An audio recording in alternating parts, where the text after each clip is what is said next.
வணக்கம். தினமடை செய்தி. அதை திருப்பி திருப்பி உங்களிடம் சேர்க்க வேண்டும் என்ற ஒரு எண்ணத்தால் உங்களிடம் திருப்பி ஒரு முறை சொல்கிறேன். நம்ம ரத்த வங்கி பார்த்துருப்போம். மயிலாடுதுறை மாவட்டம் சீர்காழி ரோட்டரி சங்கம், சென்னை பிரசாந்த் சூப்பர் ஸ்பெஷாலிட்டி மருத்துவமனை மற்றும் பெஸ்ட் கல்வி நிறுவனங்கள் இணைந்து நடத்திய இருதயம், குடல், இரைப்பை மற்றும் மகளிர் பொது மருத்துவ ஆலோசனை முகாம் சீர்காழி பெஸ்ட் மெட்ரிக் மேல்நிலைப் பள்ளியில் நடைபெற்றது. இந்த நிகழ்விற்கு ரோட்டரி சங்க தலைவர் பி. நடராஜன் தலைமை வகித்தார். ரோட்டரி சங்கத்தின் மருத்துவ இயக்குனர் பழனியப்பன் வரவேற்புரை ஆற்றினார். டாக்டர்கள் பிரசாந்த், கிருஷ்ணா, முருகேசன் முன்னிலை வகித்தனர். ரோட்டரியான் ஜாகிர் ஹுசேன் முகாமை துவங்கி வைத்தார்.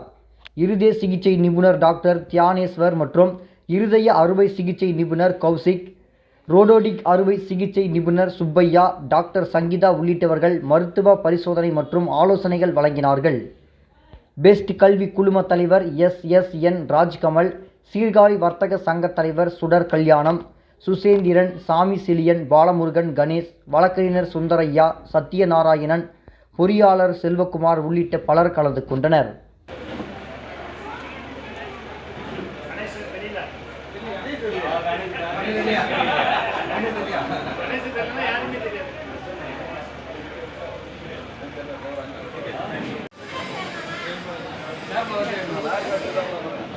தினமடை செய்திகளுக்காக மயிலாடுதுறை மாவட்டம் செய்தியாளர் நடராஜன். மேலும் இது போன்ற சுவாரஸ்யமான செய்திகளை தெரிந்து கொள்ள நமது தினமடை சேனலை லைக் பண்ணுங்க, ஷேர் பண்ணுங்க, சப்ஸ்கிரைப் பண்ணுங்க. மறக்காம பெல் பட்டனை ஐகான் பண்ணிக்கோங்க.